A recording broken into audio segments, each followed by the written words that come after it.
Bueno, entonces, que no se nos olvide, es dos procesos isotérmicos, dos procesos, le sigue dos procesos de compresión, isotérmico y adiabático, siempre en ese orden.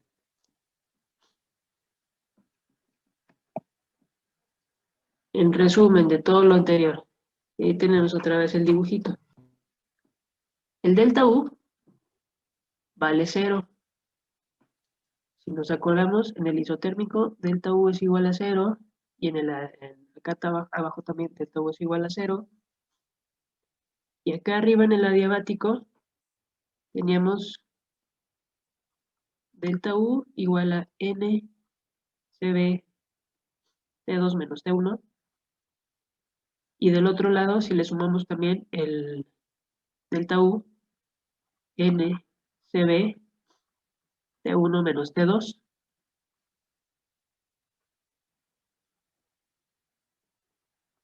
Si reordenamos la segunda parte de la ecuación, NCB T2 menos T1 menos NCB T2 menos T1.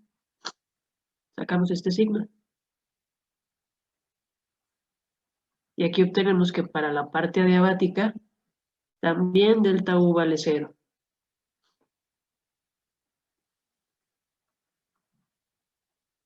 Si lo escribimos para el trabajo, este es el trabajo en la parte isotérmica, la primera parte, etapa 1. Luego está el proceso adiabático, etapa 2. Luego otra vez un proceso isotérmico y otra vez un proceso adiabático.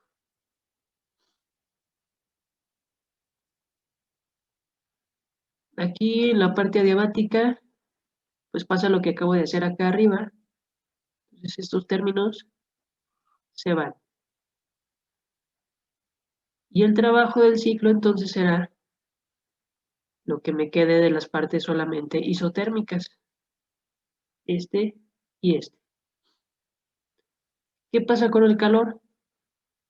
Pues que el mismo calor que yo necesité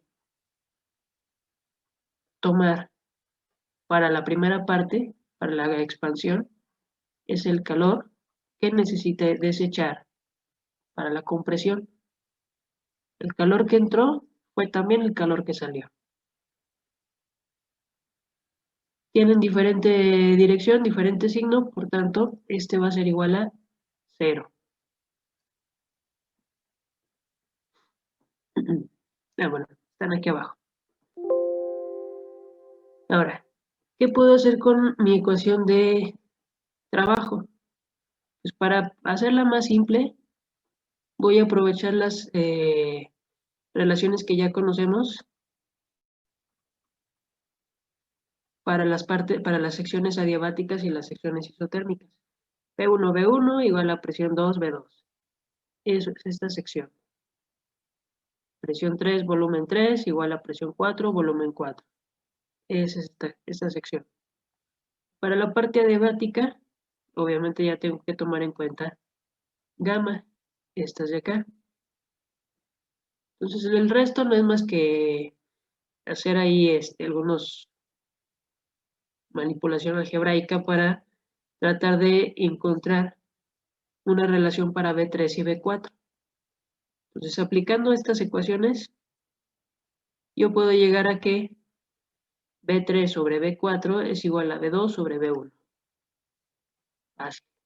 Tomo esto, lo sustituyo en esta ecuación y llego a una expresión más sencilla del trabajo. En todo mi ciclo, este va a ser el trabajo efectuado. Este va a ser el calor absorbido y este va a ser el calor desechado.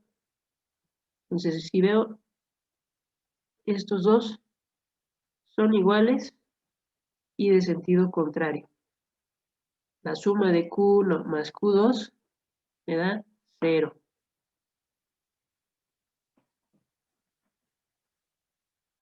Ese es un ciclo ideal.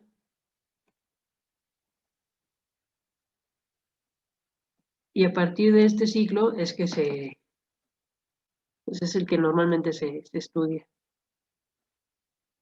Ese es el que nos daría la mayor eficiencia.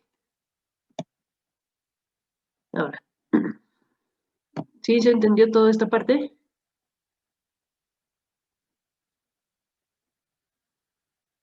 Sí, maestra. Ok. No es más que sumar calor y trabajo en cada etapa y tener en cuenta la dirección. Ok. Esto nos lleva a establecer los principios de Carnot. Se puede resumir en dos. El primero es que la eficiencia térmica de una máquina irreversible siempre es menor que la de una máquina reversible que opera entre los dos mismos depósitos. El ciclo que acabamos de ver es el ideal, es el reversible, es en donde vamos a tener la mayor eficiencia posible. Ninguna máquina irreversible puede conseguir el mismo trabajo que al que acabamos de llegar a la ecuación. Otro principio es que las eficiencias de las máquinas térmicas reversibles que operan entre los dos mismos depósitos son las mismas. Es decir, si yo tengo mi depósito de alta temperatura y el de baja temperatura y pongo aquí una máquina térmica reversible y acá otra, no importa que sean diferentes máquinas, mientras sean reversibles, la eficiencia de ambas va a ser igual. No es el caso con una máquina irreversible contra una reversible. ¿Ese diagrama qué me representa? Bueno, y tengo mi máquina irreversible que va a tomar energía del depósito de alta temperatura, va a realizar algo de trabajo y va a desechar el resto del calor. Tengo una máquina que es reversible, que puede operar en la misma manera en que la otra, o la puedo invertir y ahora puede tomar energía del exterior y llevar el calor desde un reservorio de baja temperatura a uno de alta.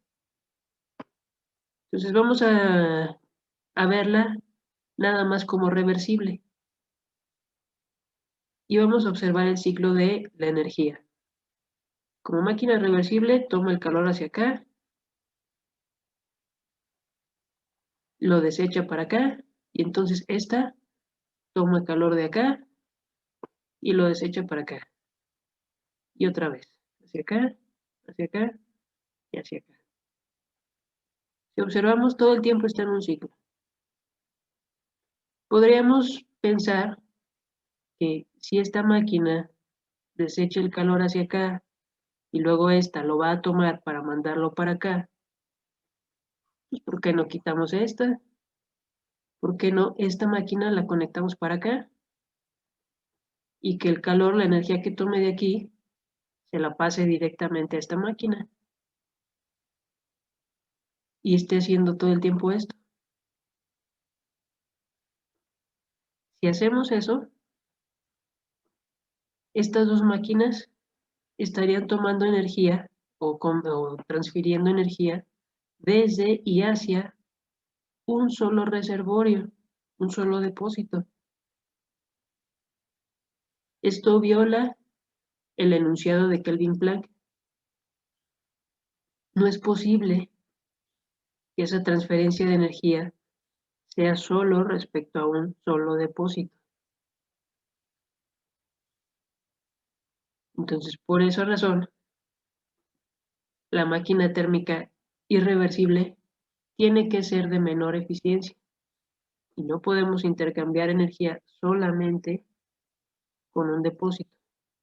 Si lo observamos aquí a la derecha, si podemos estar, si hacemos eso de eliminar el reservorio de alta temperatura y reciclamos el calor. Entonces podemos hacer esto, combinar las máquinas, la reversible y la irreversible. Y entonces es como si el calor solamente estuviera, la energía solamente estuviera yendo en este sentido. Desde aquí hacia acá. Y luego otra vez desde aquí hacia acá. Y jamás regresa.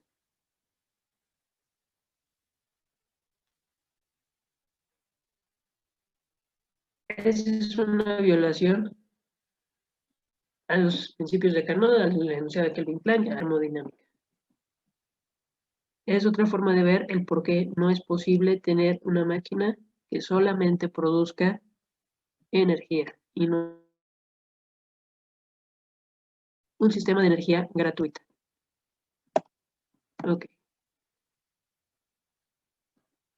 ¿Dudas hasta ahí?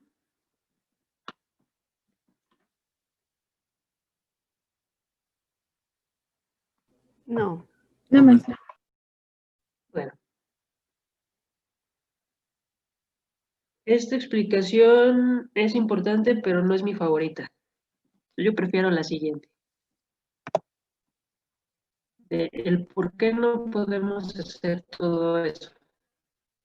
De tener cosas gratis. En cuanto a energía. Y para eso vamos a plantear o a variable, un nuevo parámetro llamado, una nueva función llamada entropía. Recordamos que la primera ley de la termodinámica nos dice que la energía no se crea ni se destruye y solo se transforma. Esto significaría, así tal cual dice el enunciado, que podríamos transformar todo el calor en trabajo y viceversa, todo el trabajo en calor. Pero ya con lo de máquinas térmicas vimos que eso no es posible, que siempre va a haber algo que perdemos. Según Planck, el cambio de trabajo mecánico en calor puede ser completo. El cambio de trabajo mecánico en calor puede ser completo. Pero al contrario, de calor a trabajo, nunca puede ser completo. Siempre hay cierta cantidad de calor que se transforma en trabajo y otra cantidad que debe sufrir un cambio correspondiente o compensatorio. Es decir, una cantidad de trabajo que vamos a desechar de calor. Un ejemplo de esto, si ustedes juntan sus manos y las frotan, todo ese trabajo mecánico de estar frotando una mano con la otra se va a convertir en calor, lo van a notar porque se calientan sus manos. Pero si nosotros queremos convertir ese calor en trabajo, ya lo vimos en las máquinas térmicas, no es posible hacer la conversión al 100%. Entonces ahí ya nos está diciendo que hay un límite en la dirección. ¿En qué sentido sí podemos hacer una transformación al 100 y en qué sentido no se puede? Entonces, la segunda ley de la termodinámica me habla de direcciones. Hacia dónde puedo transformar energía y hacia dónde no. Otro ejemplo. Si ustedes toman una pelota y la dejan caer, la energía potencial gravitacional se va a transformar en energía cinética,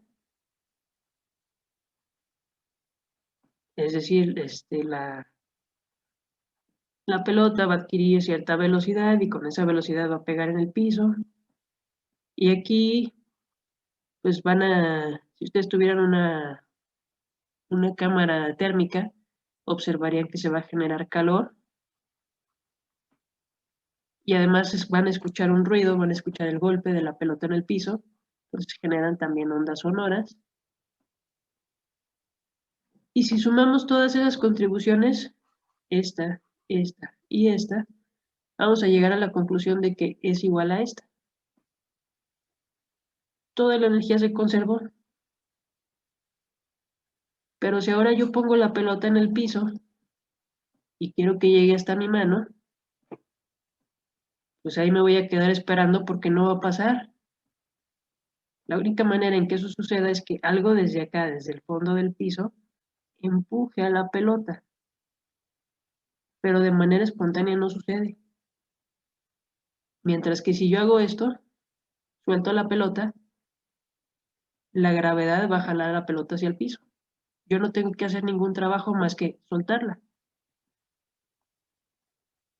En sentido contrario, no va a pasar.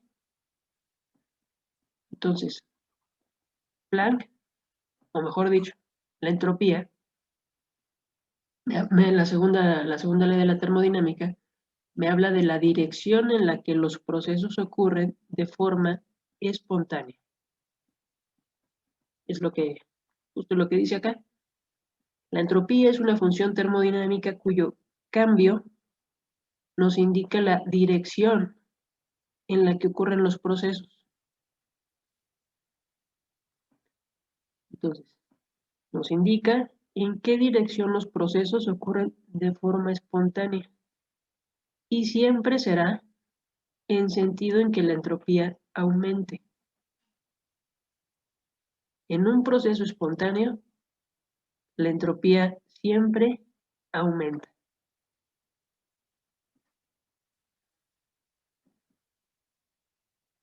Por esa razón, la entropía en el universo siempre va a aumentar. Ok. Sí está claro esto de la segunda ley, esa limitación.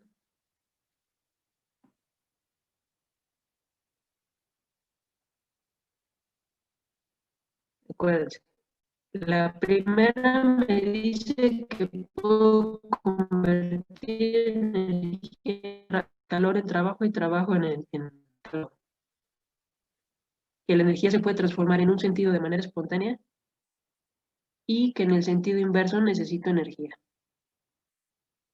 La segunda ley me habla de la dirección de los procesos.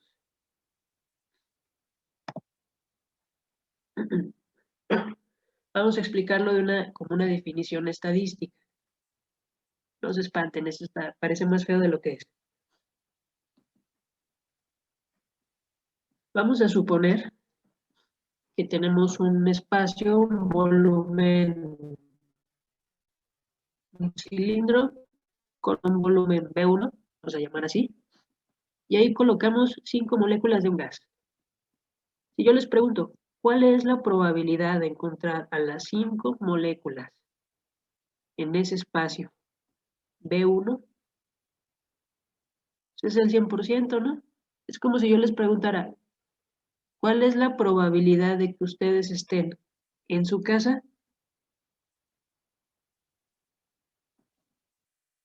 100%. Vamos a dividir ahora nuestro recipiente, nuestro cilindro.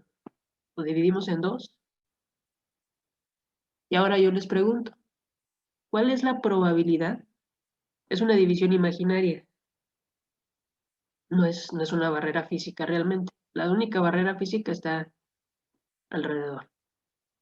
Y ahora yo les pregunto, ¿cuál es la probabilidad de que estén las 5 moléculas en el lado izquierdo?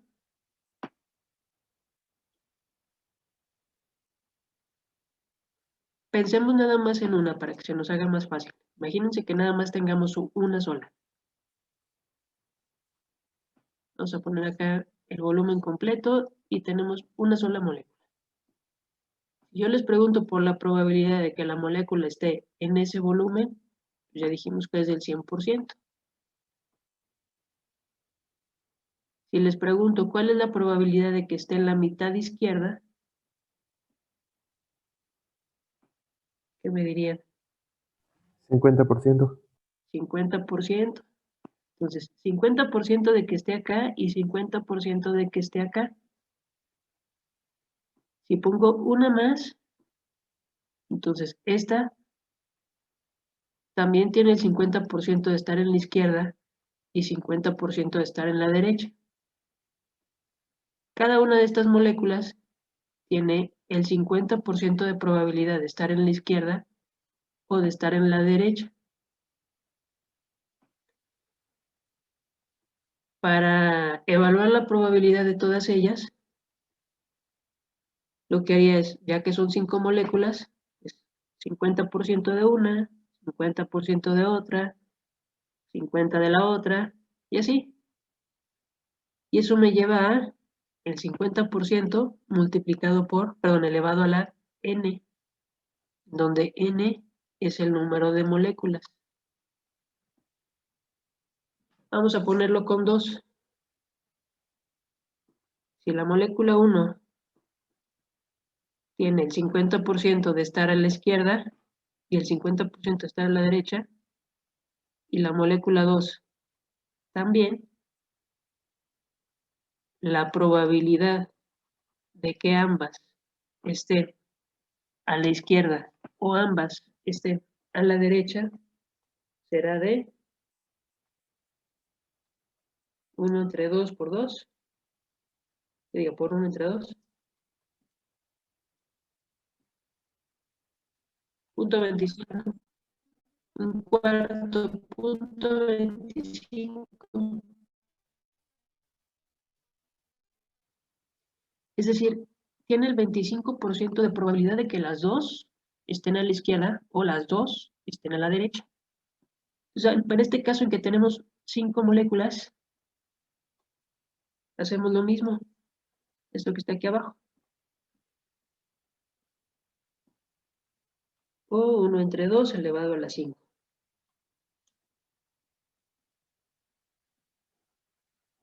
Y eso me da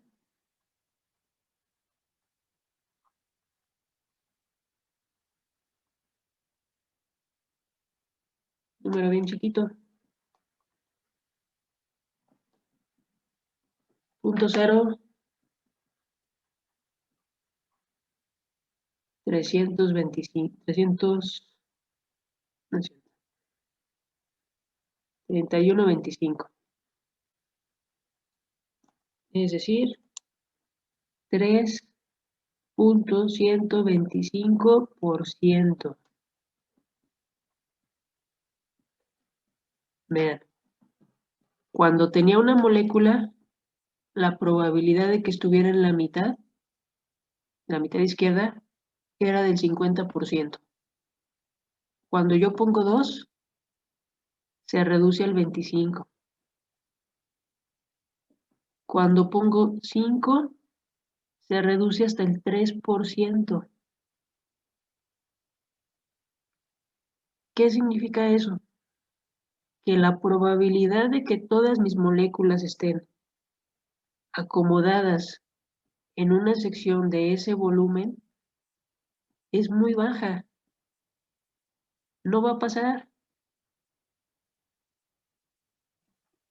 Lo más probable es que estén distribuidas en todo el espacio. Recordemos que esta es una división imaginaria. No existe. Y este es un gas. Se puede mover para donde quiera. ¿Qué pasa si reduzco el espacio? Pongo otra división, también imaginaria. Y entonces ahora lo reduzco, lo divido en 4 partes iguales. Hacemos lo mismo, solo que ahora en lugar de tener un medio, va a ser un cuarto del volumen. Y otra vez tengo 5 moléculas, entonces un cuarto elevado a la 5.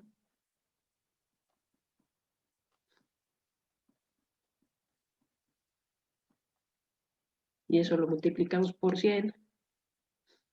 Me da 0.097%.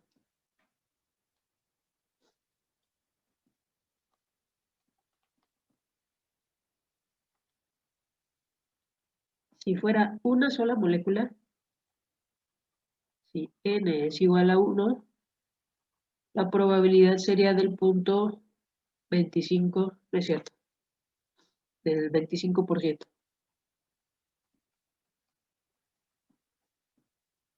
Con una sola molécula tendríamos una probabilidad del 25% de que esté en un cuarto del volumen. Con 5 moléculas, esa probabilidad se nos reduce hasta menos hasta 0.097, o sea, nada.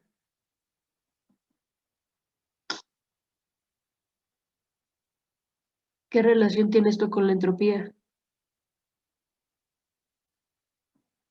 Lo que estoy viendo aquí es que hay estados probables o estados más probables que otros. Un estado en el que mis 5 moléculas de gas estén ocupando un cuarto del volumen es muy poco probable. Si yo aquí todavía le pongo otra división, pues va a ser todavía menos probable. Y si le pongo un montón de moléculas, aquí nada más le puse 5, entre más le ponga, menos probable todavía. Esto me estaría hablando de un ordenamiento, de un sistema en el que yo sé dónde están las cosas, o de que yo quiero que estén todas acá. Pero aquí me está diciendo que eso no va a pasar. Lo que va a pasar es esto, un estado aleatorio en todo el volumen. Esto sí, esto no. La naturaleza tiende a esto. Para que yo consiga esto, necesito energía. Necesito obligar a que las moléculas tomen esa posición. De manera espontánea, de manera natural, esto es lo que va a pasar. Este estado tiene más entropía que este. Este estado es el preferido por la naturaleza porque no requiere que yo haga nada. Y bueno, aquí únicamente estamos metiendo más moléculas cada vez, haciendo el comparativo desde 5 hasta 100. Para el primer caso, ocupar todo el volumen, da lo mismo que yo tenga 5, que tenga 100, que tenga 1.000.000.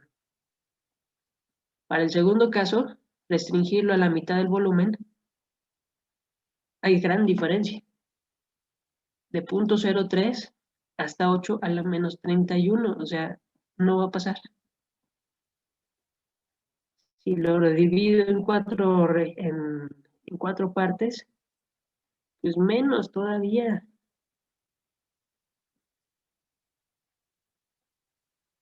Mientras más elementos tenga, menor es la probabilidad de que todos esos elementos se encuentren en el mismo estado, es decir, ubicados en una región o un volumen específico.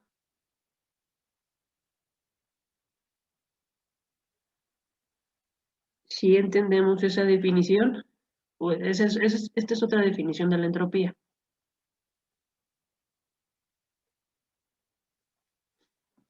¿Sí queda claro? Sí, maestra. Ok. Entonces, la entropía siempre va a ser hacia mayor, aumentar.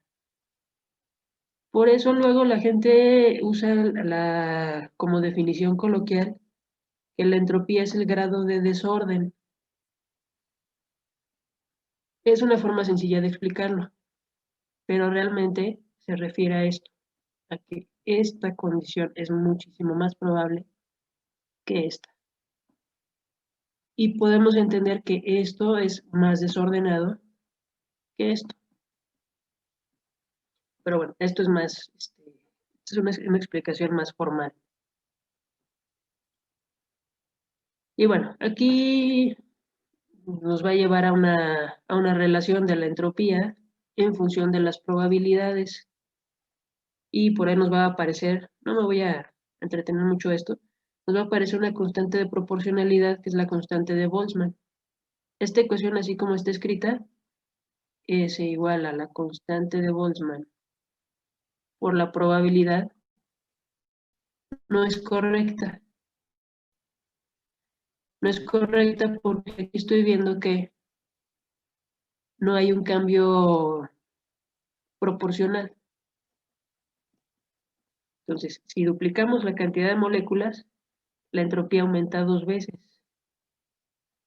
Aquí estamos relacionando la probabilidad con el volumen era que ponemos de un medio o un cuarto o un tercio, lo que ustedes quieran dividir el volumen, elevado al número de moléculas.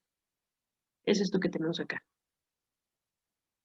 Le ponemos ahí una constante de proporcionalidad.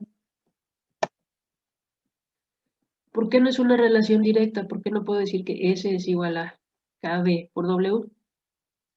Porque si yo grafico mis datos, número de moléculas, aquí lo puse hasta 100, hasta 10, contra probabilidad, voy a tener este comportamiento. No tengo algo así. Esta línea sería,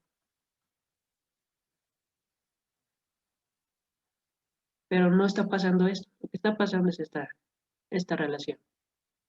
Entonces realmente tendría esta ecuación, esta expresión logarítmica. A esa ecuación, esa es la ecuación de entropía de Boltzmann, aunque realmente le escribió Planck.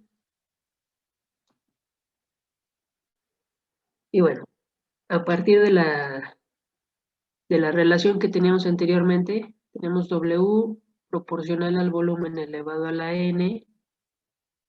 Para quitarle esa relación de proporcionalidad, lo multiplicamos por una constante que no conocemos y nos queda de esta manera. Pero ahora voy a relacionar la probabilidad de un estado con la probabilidad de otro estado.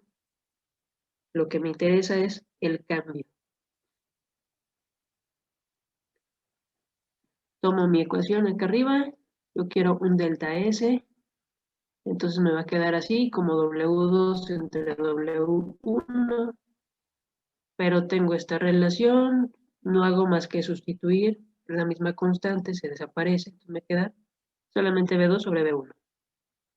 Y ya de aquí puedo quitar la constante de Boltzmann y dejarlo expresado de esta manera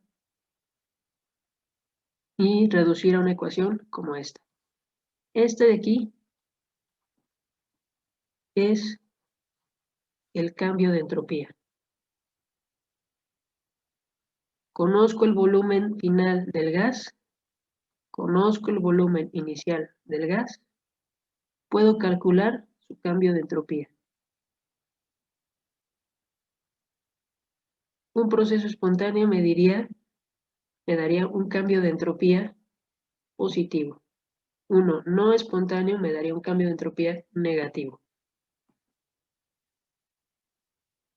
Entonces, aquí con este cambio estoy relacionando la probabilidad de que pase de un estado 1 a un estado 2. Si aquí lo veo, según lo que acabamos de definir de la entropía, pasar del 1 al 2 me daría una entropía negativa, porque no va a pasar de manera natural. Del estado 2 al estado 1 me va a dar una entropía positiva.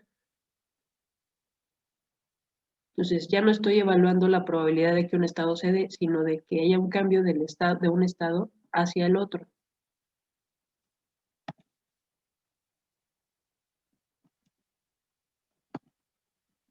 ¿Dudas hasta ahí?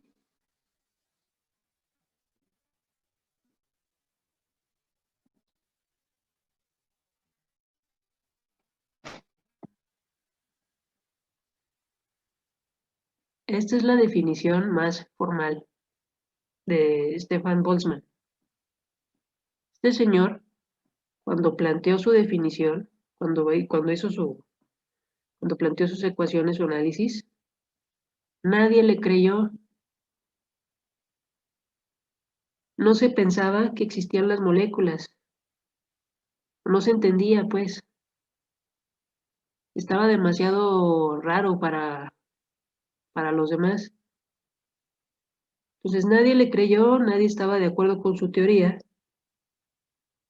Él fallece, bueno, entre comillas fallece, se suicidó. Y poco después, Einstein probó que Boltzmann tenía razón.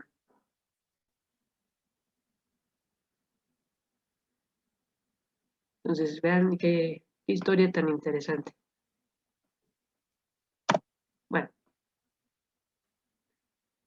La definición termodinámica. Súper simple. Partimos de las ecuaciones para una expansión isotérmica y además reversible, en donde sabemos que todo el calor se convierte en trabajo, porque como es isotérmica, delta U es igual a 0, entonces Q tiene que ser igual a menos W. Listo. Decimos que es reversible. Ah, pues entonces calor reversible es igual a trabajo reversible. Ya está. Calor reversible. Lo dividimos entre la temperatura, porque es isotérmico, y listo. Me queda NR logaritmo de V2 sobre V1. El cambio de entropía es calor reversible entre temperatura. Es decir, el cambio de entropía depende del calor que absorbe del sistema, el calor que absorbe el sistema, y la temperatura a la que ese proceso sucede. Si fuera un proceso infinitesimal, pues aplicamos lo que ya sabemos, diferenciales.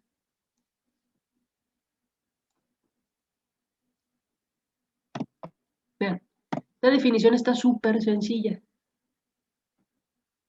pero a mí no me gusta tanto porque no aterriza la realidad de la entropía. Un poquito más difícil de asimilar, pero más real. Ok, bueno. Definimos entonces otra vez la segunda ley de la termodinámica desde la entropía.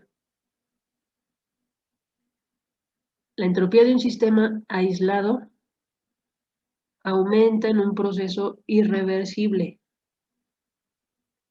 Permanece sin cambio en uno reversible, pero nunca puede disminuir.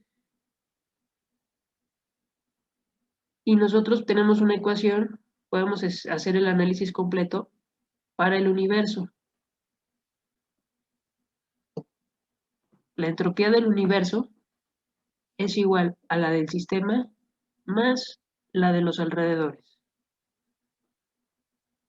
Si esa entropía es igual a 0, mi proceso es reversible. Si esa entropía es mayor que 0, el proceso es irreversible y por tanto espontáneo. Puede pasar que la entropía del sistema se reduzca, la de los alrededores aumente y entonces la del universo es igual a 0. Obviamente si son en la misma, si una aumenta en la misma proporción que la otra disminuye. Puede pasar que la de uno aumente y la del otro también, y entonces el proceso es irreversible. El cambio de entropía me está hablando de la dirección en la que los procesos van a ocurrir.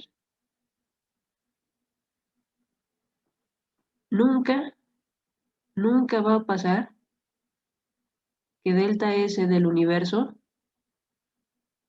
sea menor a 0. Esto no, jamás.